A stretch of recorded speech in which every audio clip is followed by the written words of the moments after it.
메시지의 후속타로 이 살인마 문재인이가 왜 살인마냐? 노무현을 죽이고 대한민국 국민들을 학살하려는 그런 인간이기 때문에 살인마 문재인이가 장악한 이 청와대는 도굴금 처리 주식회사다 이렇게 좀 했습니다. 마치 청와대가 이 도굴금의 그 작물 처리장인 것 같아요.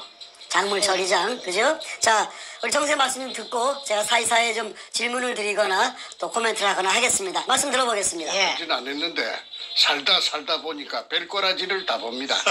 예, 참 기가 찹니다. 기가 찹니다, 진짜로. 예. 인간이 살아오는 동안에 거짓과 진실은 항상 함께 해왔습니다. 어느 시대라도 거짓과 진실은 항상 공존해 왔죠. 거짓이 힘이 세어서 진실을 죽이려고 해도 그럴수록 진실은 퍼덩퍼덩 죽지 않고 살아난다고 배웠습니다. 책에 그렇게 써져 있습니다. 더욱 시퍼렇게 살아났죠? 예, 더욱 시퍼렇게 쁘득쁘득 더 기 나온다고 그랬어요. 예. 오늘은 청와대를 불법 점거하면서 가전 근무술수와 자신의 재상을 감추기에 급급하면서 또 도굴된 금을 팔아먹으려고 돈으로 바꾸려고 온갖 잔대가리를 굴리고 있는 그 문가놈의 민낯을 여과 없이 한번 보도록 하겠습니다. 오늘 이 메시지가 중요한 일을 제가 잠시 한번 코멘트를 넣으면요. 이런 질문들이 많아요. 제가 댓글들을 유심히 보는 편인데 이런 질문이 가끔 나옵니다. 뭐냐 하면은 아니 문재인이가 왜 금이라 연결되어 있는지 증거가 어디 있느냐 그 얘기를 많이 합니다. 왜냐하면 우리 정생님이 금을 발견한 시점이 2002년도 당시에 김대중의 말년이었고 바로 다음에 이제 노무현으로 바뀌는 때였기 때문에 그 당시에 문재인은 대통령도 아니고 왜 문재인이 여기에 관련돼 있다고 얘기를 하느냐 라는 어떤 것이 그 질문에 많이 있는데 오늘 바로 문재인이가 이제 김대중 가고 노무현이 죽였고 그러고 나서 문재인이가 얼마나 살인마적인 행위를 했었고 이 금의 작물에 비로소 작물을 뺑뺑이 돌린 인간인지 한번 여실히 드러내는 좋은 메시지가 될 것 같습니다. 자, 말씀 들어보겠습니다.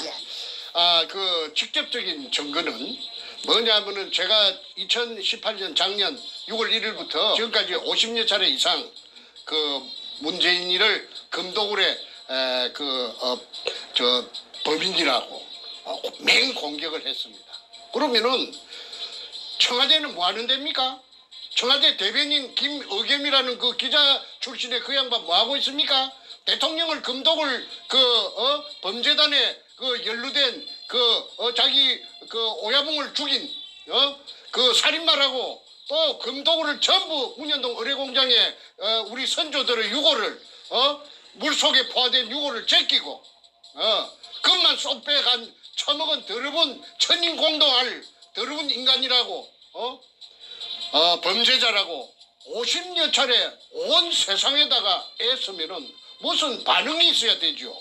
맞으면 맞다, 틀리면 틀리다. 그런데 지금까지 한마디 없어요. 못 들은 척 하는 겁니다. 이것은 다시 바꾸어 말해서 묵시적으로 동의한다는 제 말에 인정한다는 것입니다. 그러니까 아무런 반응이 없죠. 그게 직접적인 증거가 된다고 저는 강조합니다. 자신들이 말을 꺼내는 순간 더 커지기 때문에 찍소리 못하는 거죠. 그래서 제가 지금 바라는 것이 유도하는 것이 반응이 있기를 바라고 자꾸 유도를 했는데 지금까지 죽은 듯이 기먹자가리들인가 전부 다 기먹거리들이에요. 뻣뻣들만 있는 모양이에요. 불쏘시개 그래도 그놈들이 머리가 있어가지고 이걸 갖다가 대꾸를 하고 나서는 순간에 바로 뻥튀기가 된다는 것을 잘 아는 모양입니다. 어쨌든 지난 2002년 3월 2일 날 참 꿈속에서도 그리워하던 구멍 하나를 뚫었습니다. 우리 할아버지 땅도 아니고 아버지 땅도 아니기 때문에 10년 세월이 걸렸어요. 문현동 1219-1번지에 직경 60cm로 지하 안반층 16m를 뚫고 땅속에 숨어있던 그 지하 수평굴의 천정을 관통하는 개가를 올린 것입니다. 그거는 현대 과학이 발달되어 있기 때문에 땅 속에 16m에 존재하고 있던 그 낯선 구리 하나, MRI 같은 기계에 걸린 것입니다. 그 MRI 기계를 갖고 온 데가 어디냐면은 대전에 있는 배재대학이에요. 배재대학 토목공학과에서 미국 하와이에서 그 기계가 들어온 지가 얼마 안 되는 기계를 제가 어떻게 알고서 그 돈을 주고 그 다음에 그 손홍이라는 교수를 갖다가 그 당시 돈 300만 원을 주고 그래가지고 그 찾아낸 것이 그 구멍을 뚫게 된 것이죠. 그런데 이게 이제 그 물이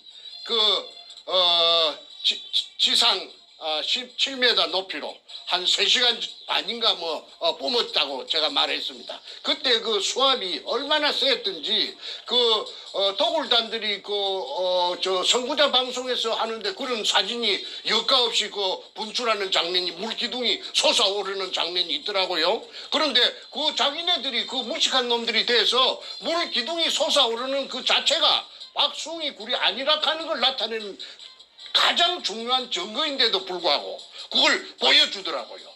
내가 조금 전에 봤습니다. 물기둥이 막 시절이 하늘로 치솟아 오릅니다. 그때 그 광경이 산속 뒤에 있는 옹벽 안쪽에 어마어마하게 큰 공간이 존재하는 것을 나타내는 바로 물리적인 현상이고 증거입니다. 제1의 증거입니다. 무엇이라느냐 하면 토목공학에서 수리수문학에서 오리피스 현상이라고도 하고 그 다음에 분수대 현상이라고도 합니다. 우리 한국말로. 그거는 수압이 없으면 절대 올라올 수가 없는데 만약에 박숭이의 실패한 굴이라였다면은 한 방울도 올라오지 않는다는 수자원공사의 유권 해석이 있습니다. 클 것이니까 높고 클 것이니까 물이 꽉 들어차갖고 재어 있다가 백주름이가 무식하긴 무식하네. 아니 그럼요. 그러니까 씨가 안 닿습니다. 그 다음에 또 하나 더 내가 말하겠습니다.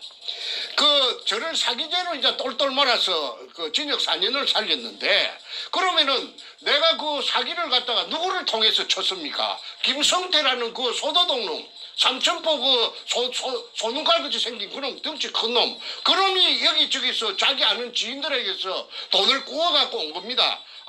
조건은 뭐냐 하면은 성공하면 10배로 준다는 그걸 보장을 내한테 해달라고 해서 내가 글자 몇 자 써준 죄밖에 없습니다. 그리고 그 돈은 그놈하고 내하고 갈랐었다고 판사 앞에서 그놈이 나는 한 30% 줬다고 하고 100만 원 같으면은 30만 원 그놈 새끼한테 줬다고 30% 줬다고 했고 그놈은 거짓말로 15% 정도 그렇게 15만 원 정도 받았었다고. 그러니까 그런 새끼가 아무 직업도 없고 백수 건달이고 집도 절도 없는 놈이 가족을 미기 살려야 될 거 아닙니까? 가족이 또 9인가 됐어요. 그런데 어째서 그러면 같이 갈라섰으면 사기 공범이 돼가지고 같이 진역을 살아야 될 텐데 그러면 쏙 봐주고 내만 전부 다 딸딸 말리어요.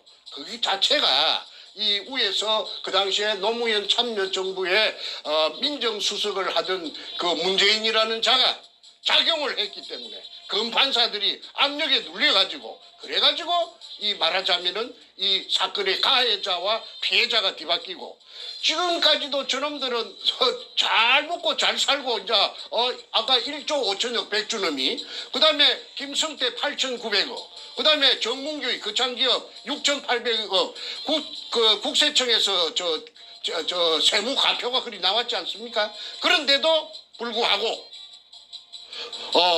부끄러움도 없이 저것들이 설치는 것은 뭐 때문에 설치느냐 하면은 선구자 영우를 통해서 설치는 이유는 뒤에 뭔가 저놈이 대통령이라 깨어차고 가짜 대통령이 청와대를 점거하고 있기 때문에 죽어도 저것들은 죽을 때까지 발악합니다. 그래서 별별 짓을 다 하고 있는데 저는 그거 대응해 주는 것이 오히려 고맙습니다. 왜 그러느냐 하면은 시청자들이 영리하니까 시청자들이 보면 누가 거짓이고 누가 참인지 진실인지 다 표가 나서 알 것이기 때문에 오히려 저희 진실을 더 선명하게 부각시키는 계기가 되기 때문에 저는 별로 개의치 않습니다. 자, 지금 유승관 다시 한번 금도굴 사건 우리가 몇십 편을 내보냈기 때문에 처음부터 보신 분들은 내용을 많이 아시는데 예. 최근에 보신 분들이 부쩍 늘어났기 때문에 예. 간단하게 아주 간단하게 예. 금도굴이 언제 시작된 제가 한번 그 일지만 제가 한번 다시 한번 말씀드리고 다음 얘기 한번 넘어가겠습니다. 예. 금도굴 금에 대한 발견부터 얘기해야 될 것 같은데 예. 지금 말씀드린 10년에 걸쳐서 그 부산 문현동 일대를 탐사하신 이후에 바로 2002년 3월 2일 바로 문현동에 수직구가 완성이 되었습니다. 그 지하 4m부터 물속이 포화 상태로 확인됐고요. 그러고 나서 같은 3월 18일경 중순 좀 지나서 일본 글자로 이둥충이라는 그리스인 마대가 수평물 속에 꽉 차 있는 것이 항토색. 확인이 되었습니다. 예. 이 이둥충이라는 글을 쓴 것은 그 일본 일제 시대 때 그 굴이 완성되었다는 증거가 되겠지요. 예. 그러고 나서 바로 며칠 얼마 뒤에 3월 말쯤 돼가지고 김성태 일당이 우리 정생님의 오른팔이었는데 이 사람이 배신을 한 다음에 아니 저한테 독을 하자고 종용을 했죠. 그렇죠. 예. 배신하면서 예. 이 도구를 하자, 예. 금을 빼돌리자고 예. 이제 제안을 해서 국가에 신고하지 말고 그렇죠. 살짝 빼먹자고 했죠. 정생님은 이제 그걸 갖다가 반대했고 김성태는 도구를 하자고만 먹기 때문에 이제 배반이 일어납니다. 예. 정확하게는 4월 5일 날 배신이 일어나는 이걸 제가 인지를 한 것이 4월 5일이죠. 생각이 됩니다. 예. 그러고 나서 4월 중순경에 바로 이 김성태가 정생님이 이제 눈의 가시가 돼버렸으니 자신은 도구를 하고 싶은데 정생님은 도구를 반대하고 있으니 국가에 세금 내고 정식으로 이걸 우리가 클레임을 하자 얘기했으니 김성태가 당시에 좀 힘이 좋은 나현철이에게 정충대 선생을 죽이라고 살인교사 예. 지시를 합니다. 예. 이런 예. 식으로 이제 숨가쁘게 예. 주거주의가 시작되면서 예. 그리고 그들은 예. 도구를 시작해버립니다. 그래서 제가 한마디만 하겠습니다. 그래서 말하자면은 이 금을 물속에 산더미처럼 져 있는 금을 처먹기 위해서 주체인 저를 제가 찾아낸 제가 주체지요. 그러니까 저를 갖다가 그 백주놈이 등을 끄잡아 이어가지고 저를 갖다가 팽시키기로 작정하고 모함을 했습니다. 그 기댄 언덕이 뭐냐면 자기네들 그에게 힘을 실어줄 언덕이 누구느냐면 노무현입니다. 노무현이 정권하고 붙어버린 거예요. 그러면 그 뒤에 배경이 누구느냐면 그 현직 대통령이 뒤에 당선자 시절부터서 뒤에 딱 버티고 있으니까 병풍 역할을 해주니까 아니 뭐 긁어질 게 있겠습니까? 정충재는 힘도 없고 백도 없고 다 힘이 빠져갖고 지쳐 쓰러질 지경인데 그래가지고 그때서부터 지금까지 처절하고 외로운 그 전쟁을 갖다가 저 혼자 일대 다수 수백 명인지 천 명인지 모르는 기라성 같은 놈들을 상대로 해서 외롭게 고군분투해 온 것입니다. 자, 이제 그럼 노무현 얘기로 들어가 보겠습니다. 예. 자, 노무현 얘기가 배경이 있다 이렇게 주장하셨는데 실제 그런지 한번 확인해 보겠습니다. 김대중에 이어서 노무현 얘기가 청와대를 장악합니다. 2003년 바로 다음 해인 한 1년쯤 지나서 2003년 3월 9일에 이런 방송이 나왔어요. 뭐냐 하면은 당시에 노무현과 젊은 검사들과의 대화의 장 뭐 이런 방송이 나옵니다. 그 당시에 서울중앙지검의 발령을 받은 신인검사인 김영종이 아주 용감무쌍하게 발언을 합니다.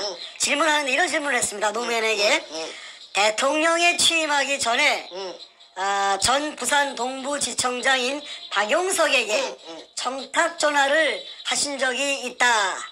그때 왜 검찰에 전화를 했습니까? 라고 물었습니다. 그러면서 노무현한테 물었죠. 그렇죠. 그것이 바로 검찰의 정치적 중립성을 훼손하는 발언이었다고 생각하지 않습니다. 그 얘기했습니다. 돌직구를 날린 겁니다. 그때 노무현이가 뭐라 그랬죠? 그 당시에? 그래서 노무현이가 그 말을 듣고 이쯤 가면은 막 가자는 거지요 하고 헛웃음을 민망하니까 민망했죠. 양심이 찔리니까 화면을 시켰습니다. 그 표정까지. 예. 그래서 헛웃음을 이쯤 되면 막 가자는 거지요 하면서 헛웃음을 지으면서 당황하는 기색이 역력하게 그 화면에 보면은 나타납니다.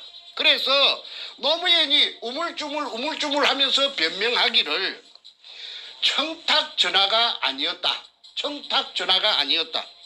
해운대 지구당에 당원이 사건이 계류되어 있는 모양인데 자기 당원이 해운대 지구당에 자기 당원이 사건에 계류되어 있는 모양인데 위원장인 나에게 노무현에게 억울하다고 자꾸 호소하니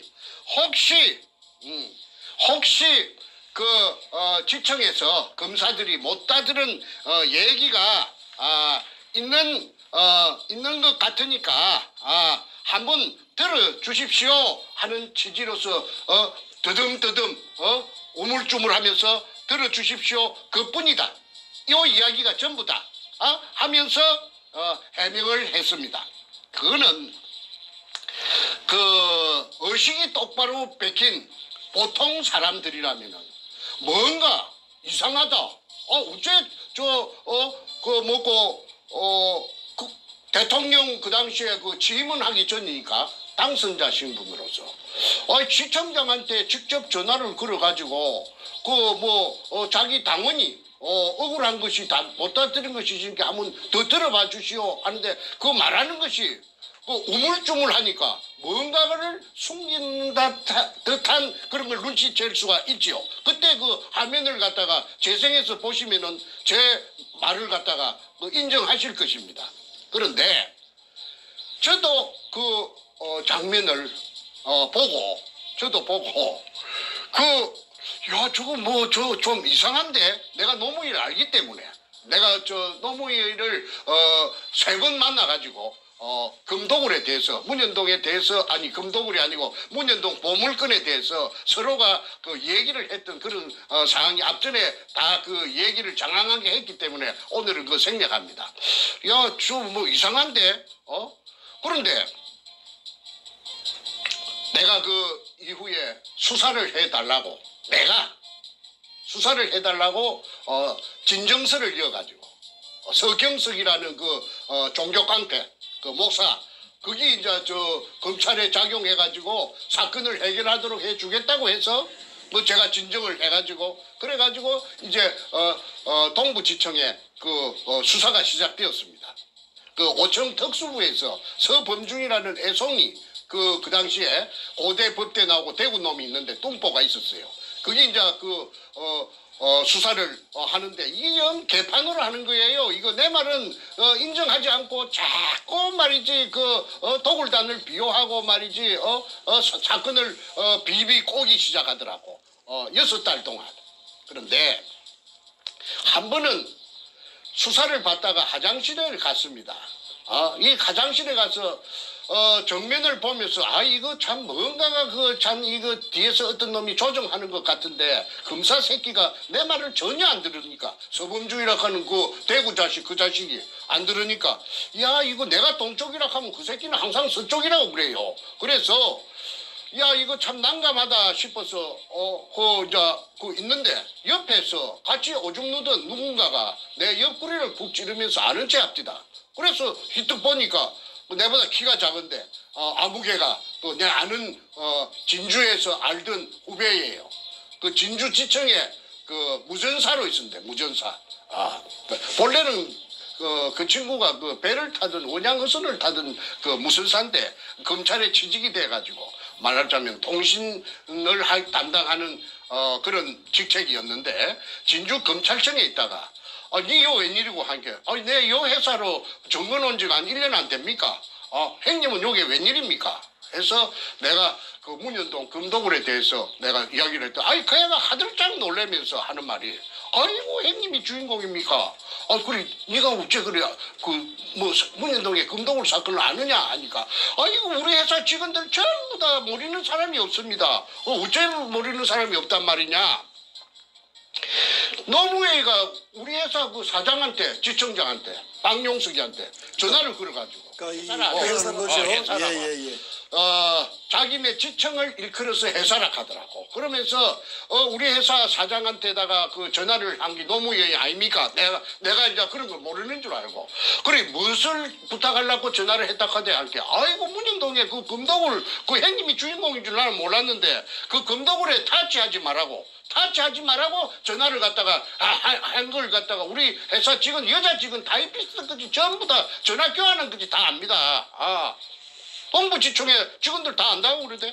그래서 내가 꿈을 깼습니다. 노무현이가 가담이 되었구나. 노무현이라 하는 이 더러운 도둑놈이 그럼이 그 앞전에 내가 도둑놈이라고 했어요. 그 김해 임업시험장에 저거 형 노금평이하고 같이 그 철조망을 절단하고 들어가서 그 단감나무 묘목을 뭐 100개 지마로 100개 뭐 200개 훔쳤는지 300개 훔쳤는지 모르죠. 그래갖고 저거 집 뒤에 봉아리 뒤에 산에 저거 산에 조그마한 산이 있는데 거기에다가 그 단감나무 과수원을 조성했다고 그 새끼가 그 온 사방에 무슨 훈장 받을 자랑인 것처럼 떠들기 때문에 세상에 알려졌지요. 제가 지어낸 말이 아니고요. 원래부터 도벽이 있는 사람이 그렇죠. 그런 게 이제 머리가 좋아가지고 죽으라고 쪼아갖고 10년 동안 그래갖고 저 사법시험에 파스해갖고 1년 반 정도 그 대전에서 대전지법에서 저 뭐이가 그 판사 생활을 했는데 월급이 작아갖고 사표 놓고 부산에 내려와갖고 그 도청 앞에서 부영동 도청 앞에서 변호사 하면서 그 문과 적을 만난 겁니다. 자, 그래가지고 자, 같은 도둑놈끼리 만난 거예요. 자, 여기까지 정리하면은 노무현이가 대통령 취임하기 전에 검찰 측에 전화해서 지시를 했다. 무슨 지시를 했냐 하면은 문현동 금도굴 사건에 대해서 타치하지 마라. 건들지 말아라. 엄포를 놓았다. 엄포를 놨다. 그러니까 정충재 바보 만들고 감옥에 집어넣어버리고 이 사건을 봉합시켜라. 손대지 마라. 모르죠. 그저 마라. 덮어라. 예. 오케이. 그걸 이제 김영조이가 말하자면 그때 젊은 검사들과 대화의장에서 그걸 바로 돌직구로 안 날렸으면은 제가 어떻게 이런 걸 알 수가 있었겠습니까? 그렇죠. 그렇습니까? 그분은 저 안양지청장을 끝으로 해가지고 검사장 승진이 안 되니까 옷을 벗고 제 알기로 한 3년 정도 전에 저 서초동 앞에 그 송결이라고 송결자는 한문으로 결백하다 할 때 깨끗하다 아마 결자 모양인데 소나무 송자 그러니까 늘 푸른 소나무니까 소나무처럼 늘 푸르게 깨끗하다 오염되지 않겠다 아마 그런 그 사람은 신조모인데 간판을 그걸 걸고 변호사를 개업하고 있다가 얼마 전에 자유한국당에 중앙윤리위원장으로 영입된 걸로 제가 알고 있습니다. 그런데 그 사람을 내가 찾아가서 만났어요. 그 사람한테 찾아가서 만나서 긴노유리 오퍼레이션 그 책도 내가 황금백화점 책도 한 권 주고 그 다음에 정충재를 잘 알고 있습니다. 그래서 앞으로 필요하다면은 그 만약에 한국에서 청문회가 열린다든지 그다음에 국정조사가 열린다든지 해서 수사가 본격적으로 시작되면은 그분에게 내가 도움을 요청할 계획입니다. 예. 뭐 더 이상 그분이 한테 입장이 난처할까 싶어서 그분에 대한 언급은 생략하도록 하겠습니다. 예, 알겠습니다. 하여튼 김용정 당시 검사가 아주 올곧게 노무현한테 돌직구를 날렸고 그 이후로 좀 남원들하고 이제 그 밑보였는지 하여튼 크게 성장하지 못하고 이제 변호사 개업으로 가고 있는데 잘렸죠. 검사장 그렇죠. 승진이 안 되면 잘리니까. 자, 하여튼 그 모든 정황을 정리했을 때 노무현이가 대통령 당선이 되면서 취임하기도 전부터 검찰에 압력을 넣어서 이 사건을 건들지 못하게끔 압력했다는 것이 이제 다 파악이 됐습니다. 다음 얘기 넘어가 보죠. 그 다음에 이제 그 노무현이가 관련되었다는 거는 그거 하나를 이야기했는데 또 하나만 더 이야기합시다. 그러시죠. 여러 개 있지만은 시간 관계상. 그러시죠. 그 노무현이하고 그 도굴두목 백준엄이하고는 모르는 사이가 아니고 아는 사이라요. 서로가. 얼마 정도 아는 사이냐면 20년 같이 그 이전에 그 도굴 사건 이전에 한 20년 동안 동호회를 같이 했어요. 동호회. 그 증거가 다 있죠. 예, 동호회가 뭐냐면은 그 증거가 인터넷에서 제가 찾아냈습니다. 그 한국 열기구 협회라는 게 있어요. 그 풍선에다가 속구리를 달고 그 불을 피해갖고 날아가는 게 있는데 열기구 협회라는데 그게 노무현이가 25년인가 20년 되고 그 다음에 회장이 누구느냐면 그 백준엄이가 회장이에요. 그래서 저 태평양을 건너가는 그 이벤트를 2001년도에 할 적에 백준엄이가 총괄본부장이고 그 노무현이가 추진본부장입니다. 종로 국회의원으로서. 그래서 그 두 놈이 그 묘하게 내가 연결고리를 찾으려고 내가 참말로 고생을 많이 하다가 내가 찾아낸 것이 열기구 협회 회원이었다. 그리고 문현동의 금도굴에 열기구 협회의 그 간부들이 많이 동원되는 것이 김성태가 쓴 그 제주도 탐사일기 A4 용지 404쪽짜리에 그게 은종진이라든지 그 영감이 아마 나이가 많아서 죽었을 건데 그런 사람들이 많이 나타납니다.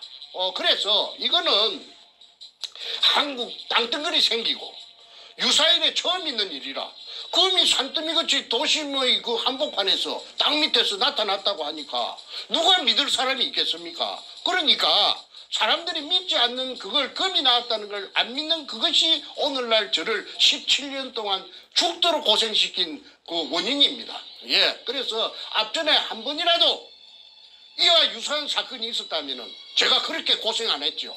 벌써 해결됐죠. 그리고 일망타진되고 한국에는 큰 도움이 되고 부산시에도 큰 도움이 되었을 겁니다. 왜냐하면은 그 도굴 금이 나온 그 유골이 제여 있는 의뢰공장 그 실체가 1공장부터서 5공장까지 있는데 그 도면이 그 백주놈이 가방 속에서 제가 입수해가 갖고 아니습니까? 그게 범내에 보면 범내에 보면은 한 부분이 끝에서 끝까지 4km입니다. 그러면은 그 도면 그 자체를 전부 다 그 4km라 하는 걸 대입을 하면은 한 15km, 20km가 동서남북으로 된다는 결론입니다. 그러면은 부산시 남구 지하에는 그 용호동까지 수산대학 용호동 용당 캠퍼스 있는 그런 쪽까지 저 UMO지 근처하고 그지 지하 왕국이 존재한다는 겁니다. 지하에. 그러니까 그것이 실체적인 그 자기 모습을 드러내면은 그 어마어마한 관광지가 될 수가 있죠. 부산시의 관광 자원이 부족합니다. 특히나 바다니까 한국에서 제일 큰 항구 도시니까 그 부산시에서 그 의뢰공장하고 지하 의뢰공장하고 그다음에 바다하고 연계한 관광 상품을 만들어낸다면 아마 세계적인 관광 명소가 돼가지고 황금알을 낳는 거위가 돼서 부산시 재정에 엄청난 이득을 갖고 올 것이라고 제가 확신합니다.